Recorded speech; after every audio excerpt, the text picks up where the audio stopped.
সরকার পাল্টানোর পর কি টনক নড়েছে তৃণমূলের? কারণ যে কাটমানির অভিযোগেই তৃণমূল এতদিন বিদ্ধ ছিল, সেই কাটমানির টাকাই এবার ফেরানোর চেষ্টা করছেন অভিযুক্ত তৃণমূল নেতার পরিবার। আর এই ঘটনায় রীতিমতো তাজ্জব বসিরহাট। সরকার বদলেছে, তৃণমূল জামানার দুর্নীতি দেখে প্রতিদিন চোখ কপালে উঠছে রাজ্যবাসীর। বেছে বেছে অভিযুক্ত নেতাদের হাতে হাতকড়া পড়াচ্ছে প্রশাসন। এমন আবহে স্বামীর পাপের প্রায়শ্চিত্ত করতে এগিয়ে এলেন স্ত্রী।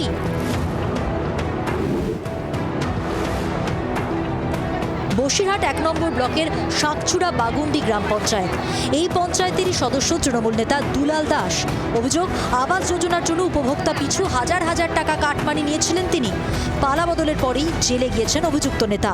আর এই পরিস্থিতিতে স্বামীর দুর্নীতির টাকা লোক ডেকে ডেকে ফেরালেন মীরা দাস।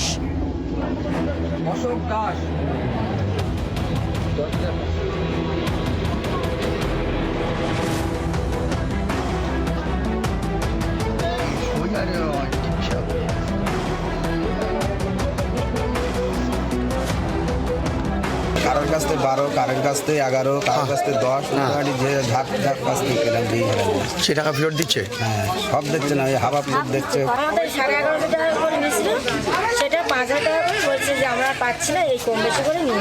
মাত্র 1 মাসে বিজেপির শাসনে পশ্চিমবঙ্গের সমস্ত দুর্নীতিবাজরা এইভাবে পালাতে শুরু করেছে, জেলে ঢুকতে শুরু করেছে, কিংবা তারা মানুষের যে অধিকার কেড়ে নিয়েছিল সেটা ফেরত দিতে শুরু করেছে। গলা পর্যন্ত দুর্নীতির পাকে ডুবে মমতা বন্দ্যোপাধ্যায়ের দল।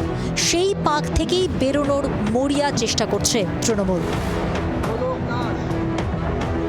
বিমল বসুর রিপোর্ট, জি 24 ঘন্টা।